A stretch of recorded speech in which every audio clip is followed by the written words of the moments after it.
Welcome to our channel. இன்றைக்கி வீட்டில் pasta சிம்பிளாக எப்படி செய்கிறதுன்னு பார்க்கலாமா? ஃபஸ்ட்டு இதுக்கு தேவையான மசாலா பார்க்கலாம். மிளகாய்த்தூள், மல்லித்தூள், மஞ்சத்தூள், கரம் மசாலா, உப்பு, அண்ட் தென் சோயா சாஸ், அப்புறம் டொமேட்டோ சாஸ். இது அப்புறம் வெஜிடபிள்ஸ் எல்லாமே நான் கட் பண்ணி வச்சுருக்கேன், நான் ஆட் பண்ணலை. அது கூடவே இஞ்சி பூண்டு பேஸ்ட்டு. நான் சைட் பை சைடில் அப்படியே சொல்கிறேன் என்னென்ன வெஜிடபிள்ஸ் ஆட் பண்ணியிருக்கேன் அப்படின்னு. கடாயில் 2 டேபிள் ஸ்பூன் அளவுக்கு ஆயில் விட்டுட்டு பெரிய வெங்காயம் நான் 2 கட் பண்ணி சின்னதாக கட் பண்ணி ஆட் பண்ணியிருக்கேன். அது நல்லா கோல்டன் ப்ரௌனிஷ் கலரில் நல்லா வேகணும். நல்லா மிக்ஸ் பண்ண அந்த ஆனியன் மிக்ஸ் ஆகிற ஸ்மெல்லு சூப்பராகவே வரும். அது கூடவே இஞ்சி பூண்டு பேஸ்ட்டு எடுத்து வச்சுருந்தேன்ல, அதையுமே ஆட் பண்ணி நல்லா அந்த இஞ்சி பூண்டு ஸ்மெல் போகிற அளவுக்கு நம்ம வதக்கிக்கணும் நல்லா. இது கூடவே தக்காளி நான் 2 பெரிய தக்காளி எடுத்திருக்கேன். அந்த 2 பெரிய தக்காளியும் சின்னதாக கட் பண்ணி நான் ஆட் பண்ணியிருக்கேன். அதையும் அந்த பச்சை வாசனை நல்லா வதக்கணும். தக்காளி உங்களுக்கு வதக்க தெரியும்ல, அந்த மாதிரி நல்லா வதக்கிடணும். அண்ட் தென் கேரட்டு, பீன்ஸு, குடமிளகா இதெல்லாமே ஆட் பண்ணணும். ஃபுல் அண்ட் ஃபுல் ஹெல்த்தியாகவும் நம்ம சாப்பிட்றோம். ஸோ வெஜிடபிள்ஸ் நிறைய ஆட் பண்ணி நம்ம சாப்பிட்லாம். கேரட்டு, பீன்ஸு, குடமிளகா இதெல்லாமே ஆட் பண்ணி நல்லா மிக்ஸ் பண்ணி விட்டுணும். அந்த காயையுமே நல்லா வேகணும். அப்போ தான் சாப்பிட்றப்ப நல்லா சாஃப்டாக மெல்கிற மாதிரி வரும். ஸோ தட் காய் எல்லாத்தையுமே ஒன்றா போட்டு நம்ம நல்லா வேக வச்சுக்கலாம்.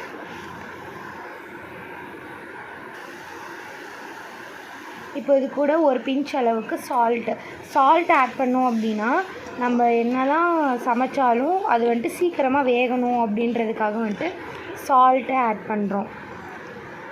இது தேவையான அளவு இப்போ ஆட் பண்ணியிருக்கேன். பின்னாடி பத்தலை அப்படின்னா நம்ம ஆட் பண்ணிக்கலாம். கருவேப்பிலை ஸ்டார்டிங் நான் கருவேப்பிலை போட மறந்துட்டேன். ஸோ தட் இப்போ நான் கருவேப்பிலை போட்டு நல்லா மிக்ஸ் பண்ணி வச்சுக்கலாம். ஏன்னா அப்புறம் ஸ்டார்டிங் கருவேப்பிலை போட்டு அது கருகியும் போயிடும். அதனால் நம்ம இடையில ஆட் பண்ணிக்கலாம். அதையும் கூட நல்லா மிக்ஸ் பண்ணி விட்டுறணும். சைடில் நான் பாஸ்தாவை வேக வச்சு ஆற வச்சுருக்கேன். அது நல்லா வேகணும். வெந்தால் தான் சாப்பிட்ற மாதிரி இருக்கும். இல்லைன்னா ஒரு மாதிரி மொறுன்னு இருக்கிற மாதிரியே தான் இருக்கும். ஸோ நான் சுடுதண்ணியில் போட்டு நல்லா வேக வச்சுக்கலாம். இப்போது மசாலாலாம் சொன்னேன்ல, அது எல்லாத்தையுமே ஆட் பண்ணிக்கலாம்.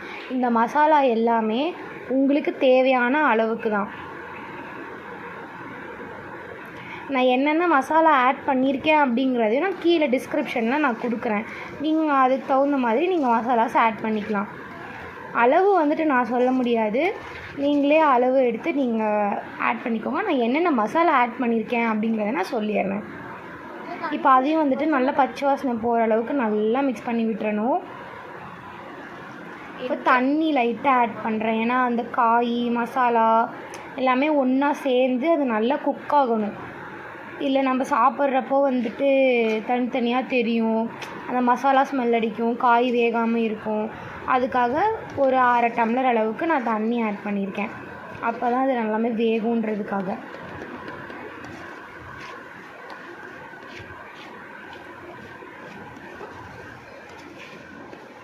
இப்போ பாருங்கள் நல்லா வெந்துகிட்டே இருக்குது. லோ ஃப்ளேமில் வச்சு வேக வைங்க, ஏன்னா அப்புறம் அடி பிடிச்சிரும். அதுக்காக இப்போது நம்ம அடுத்து பாஸ்தா வேக வச்சு நான் ஆற வச்சுருந்தேன்னு சொன்னேன்ல, அதையும் ஆட் பண்ணிக்கலாம். ஆக்சுவலாக ஆற வச்சனால அது கொஞ்சம் கெட்டியமாகிடுச்சு. அதனால் அது ரொம்ப டைட்டாகிடுச்சு. அதுக்கப்புறம் தான் நான் எடுத்து போடுறேன் கையில். பாருங்கள் எப்படி உதிரியாக வருதுன்னு, கொலன்னு இல்லாமல் உதிரியாக வருது. அந்த மாதிரி நீங்கள் வேக வைக்கணும். பக்குவமாக ஒரு 15 மினிட்ஸ் 10 to 15 மினிட்ஸ் வேக வச்சாலே போதும். எல்லாமே போட்டு நல்லா மிக்ஸ் பண்ணி விட்டுக்கலாம்.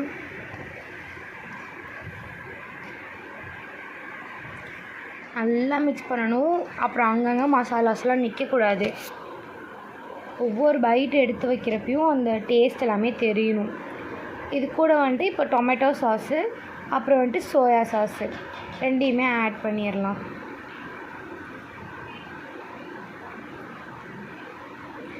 சோயா சாஸ் ஆப்ஷனல் தான். அதே மாதிரி டொமேட்டோ சாஸும் ஆப்ஷனல் தான்.